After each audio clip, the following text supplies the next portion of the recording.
Bonjour et bienvenue à Juste un moment. Saviez-vous que depuis le 1er février, le territoire de la France a diminué d'environ 6000 m²? Que s'est-il passé? Suivez-moi dans le Pays basque pour en savoir plus.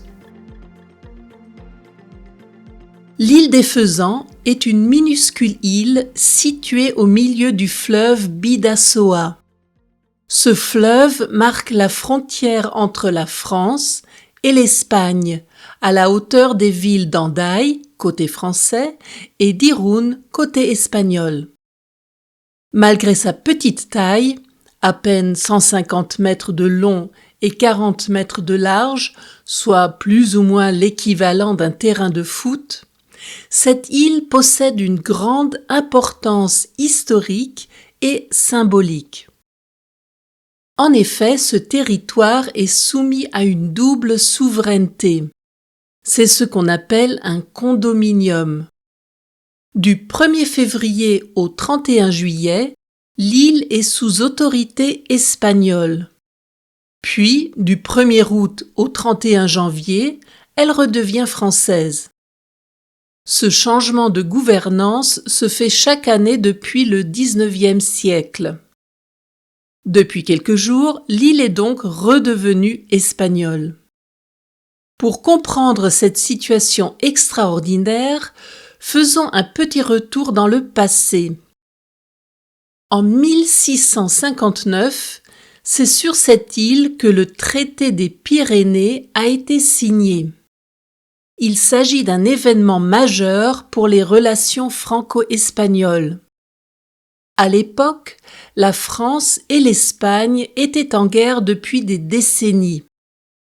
Le cardinal Mazarin, qui représentait Louis XIV, et Luis de Haro, le premier ministre du roi Philippe IV d'Espagne, se rencontrent sur l'île pour négocier la paix.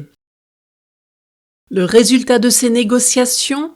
Le traité des Pyrénées qui met fin à la guerre et fixe la frontière actuelle entre les deux pays. Mais l'histoire de l'île ne s'arrête pas là.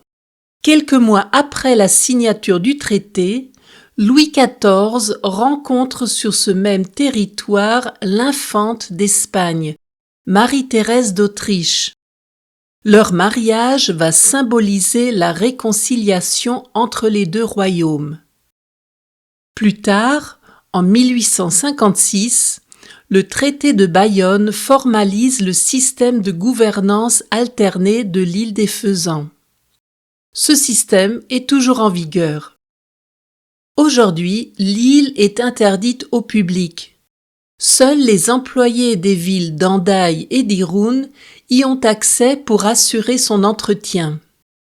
Cependant, il est possible de la visiter dans le cadre des Journées du patrimoine qui ont lieu en septembre.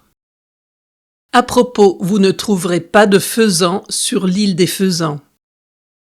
Même si vous ne pouvez pas accéder à l'île, la région autour de l'île vaut le détour. Hendaye est connue pour la plus longue plage de la côte basque, idéale pour les amateurs de surf et les balades en bord de mer. Le château d'Abadia, perché sur les falaises, est un lieu fascinant à découvrir. L'architecte de ce château était Eugène Viollet-le-Duc, qui a rénové Notre-Dame de Paris au XIXe siècle. L'île des Faisans est un exemple fascinant de coopération entre deux nations. Ce petit bout de terre au cœur de l'histoire européenne nous montre que les frontières peuvent aussi unir. Et voilà pour aujourd'hui. Retrouvez-moi le 21 février pour un nouvel épisode de Juste un moment. D'ici là, n'oubliez pas de vous abonner et de me suivre sur Instagram et Facebook pour ne rater aucune nouvelle. Je vous dis à bientôt pour un autre moment ensemble.